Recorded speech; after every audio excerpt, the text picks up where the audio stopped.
Harvey, I'm so excited to be here with you today, just waiting to kind of learn more about you. I know you've been one of the past presidents with the Charlotte chapter of the ICF, so I'm just excited to be here with you. How are you? Well, thank you, Demetra. I'm excited to be with you as well. It's a pleasure to be able to be communicating with our chapter, ICF Charlotte.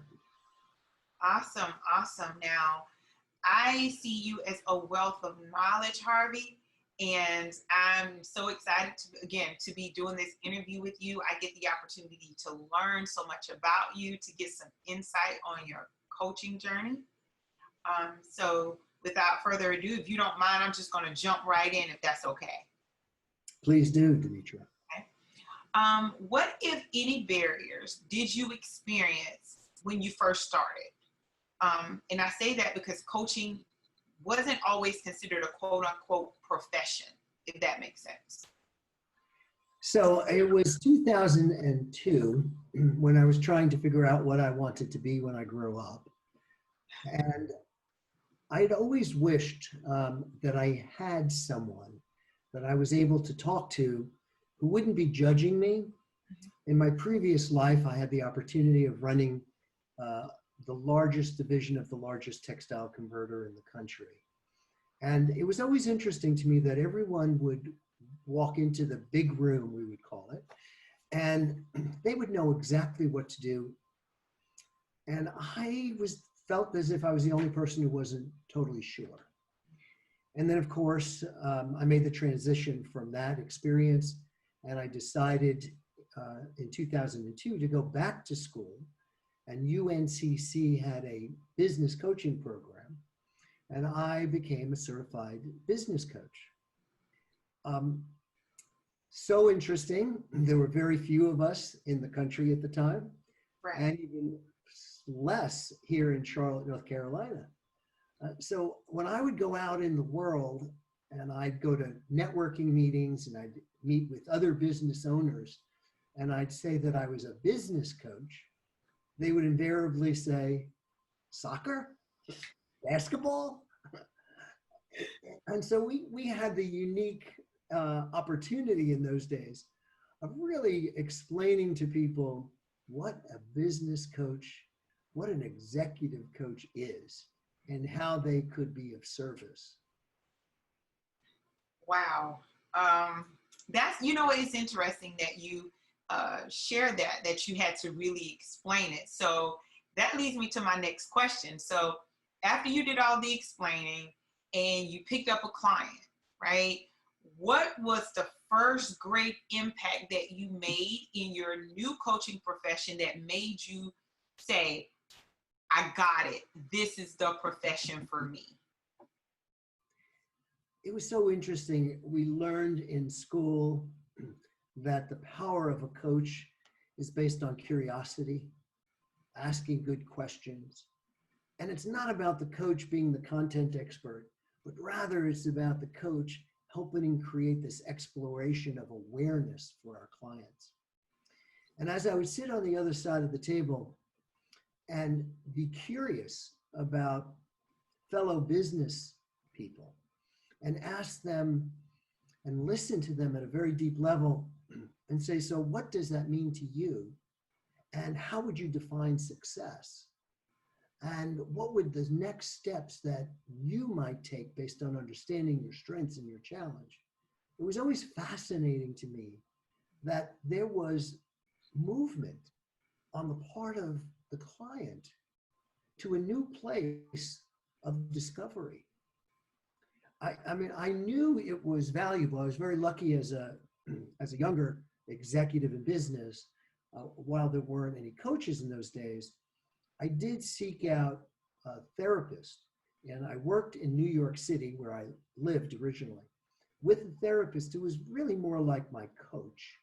And he helped me create some of the things that we as coaches know to be so, which is moving from a place of ambiguity to a place of much greater clarity. And he did that by asking me and repeating what I said. And I thought that was so fascinating. and then being on the other side of the table and becoming curious, and also not having to know the answers, but rather exploring possibilities with my clients. As they walked away with new ahas, I thought that was the greatest thing in the world that has happened. That's pretty awesome to have had that journey of coaching, seeing it when you had to explain what it is, to now is more of a common use term. And granted, people still sometimes get it a little confused with the basketball coach or a soccer coach, but it's more commonly understood now. So, which leads me to my last question, Harvey. You've been in the place where you've had to explain it. Now people know what it is. If you could wave that magic wand, so to speak, where do you see coaching going in the future based on your past experiences and now? Well, I happen to be in a very interesting and unique position, because when I got involved with the ICF Charlotte chapter, there were only 11 coaches. And one of the coaches became my mentor, and she was a female executive coach who also worked as a sales manager at a television station. And her mentoring meant the world to me. One of the things that she suggested I do is become more expert in using assessments in my business, which helped me develop an understanding of who the client is, who that person is, what is important for that person. While we were taught to do that in coaching school, this expedited the whole experience. And so what I've learned in my 18 years now of coaching is that every human being wants to be heard, and every human being wants to feel valued. And we are all looking for a connection. And by our tools as coaches, deeply listening and appreciating the uniqueness of each human being, it helps that human being start to grow and identify what their unique strengths are. You know, we're at an interesting time in our country of hopefully beginning to actualize what we talk about, which is truly appreciating the diversity that is the richness of our nation. And being a coach helps every human being, every client that we work with, identify their own unique strengths, how they can make a wonderful contribution to their lives and the lives of the people around them. And being that coach who is able to be the facilitator, the person who, because we listen at that level of empathetic listening, active listening, asking questions, and sometimes being direct, maybe even giving slight shoves, for the purpose of opening up new levels of thinking on the part of our clients. I have had the honor of seeing men and women grow beyond their wildest dreams, who have become very successful, and then in turn have gone out into the world and have shared their successes by developing and elevating, and themselves adding coach-like experiences to the people that they work with every day. And that has been the most joyous and exhilarating part of these last 18 years for me.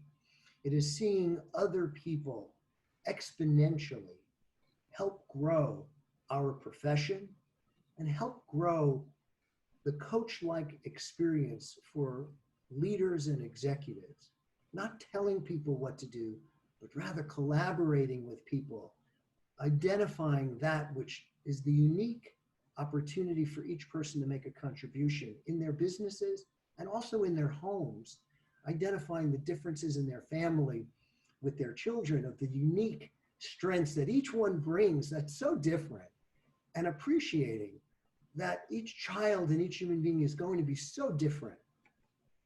It's been a gift. And being a member of Charlotte ICF, even after 18 years, of connecting and being involved, which I feel our chapter is a gift. And it has been there for us as professionals. And it is our responsibility to give back, this is my belief, to our chapter, so that we are continually developing new coaches to go out there and spread the word of how we could help repair the world and make it a better place. Wow, Harvey, that is some future you've laid out for us. And I thank you again for just taking your time to do this interview, and to share insight and wisdom with, the coaches that will, of course, be watching this, and ones that are upcoming that will be watching it years down the road. So we just appreciate your knowledge and your that you offer to be a resource, to share that insight of the journey and things that could definitely make our road as we walk it a lot easier. So for that, we appreciate you. I thank you again. I can't say it enough for having the privilege to sit here with you and have this discussion. So thank you, thank you, thank you. Demetra, I thank you, and I thank our chapter, because our chapter is made up of men and women who donate and devote their time, their energy. Having been a past president, having worked in those days where we didn't have a lot of members in our chapter at first and holding various positions, I realized the value of having a professional organization that helps promote the good contributions that all of us are able to make. My hope and my prayers are that we as coaches continue to give back and make a significant positive difference in the universe. It's an honor to be a member of ICF Charlotte, and I hope to continue to contribute for many years to come. Thank you, Demetra.